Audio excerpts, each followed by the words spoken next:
चलिए दोस्तों बात करते हैं सीखो नई क्वेश्चन के बारे में। इस क्वेश्चन में एग्जामिनर ने कहा 25 अवलोकनों का औसत 13 है। बाद में यह पाया गया कि एक अवलोकन 73 को गलती से 48 के रूप में दर्ज कर लिया गया, तो नया नया औसत क्या है, ये एग्जामिनर मुझसे पूछ रहा है। तो देखिए टोटल कितना दे रखे हैं, 25 दे रखे हैं आर्टिकल। उनका औसत कितना दे रखा है, आपका 13 दे रखा है।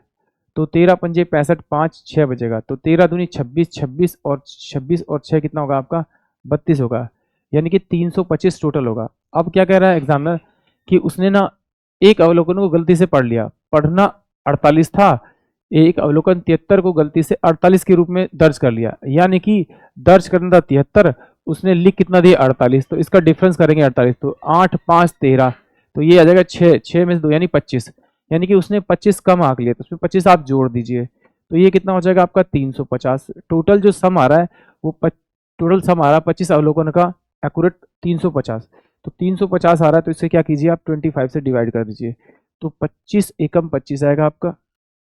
तो यहाँ पर आपका बचेगा आपका ये 100 और 25 चौके 100, यानी कि 14 इस क्वेश्चन का करेक्ट आंसर आएगा, यानी कि ऑप्शन बी जो है वो इस क्वेश्चन के लिए करेक्ट आएगा।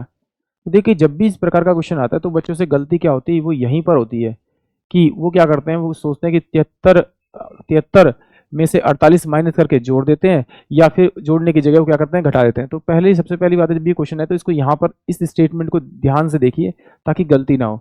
एक अवलोकन 73 को गलती से 48 के रूप में दर्ज कर दिया गया, यानी कि 73 करना था और उसने 48 कर दिया, तो इसका मतलब है कि उसने कितना कितना कम कर लिया, आपका 25 कम आंक लिया, तो 25 उसके उसके एवरेज में जोड़ दीजिए, तो आपको एक्यूरेट उन सब 25 स्टूडेंट की एज मिल जाएगी, डिवाइड कर दीजिए, आपको आपका आंसर मिल जाएगा, यानी कि ऑप्शन जो बी होगा वो इस क्वेश्चन के लिए करेक्ट होगा। आई होप आप सभी को क्वेश्चन समझ में आया होगा।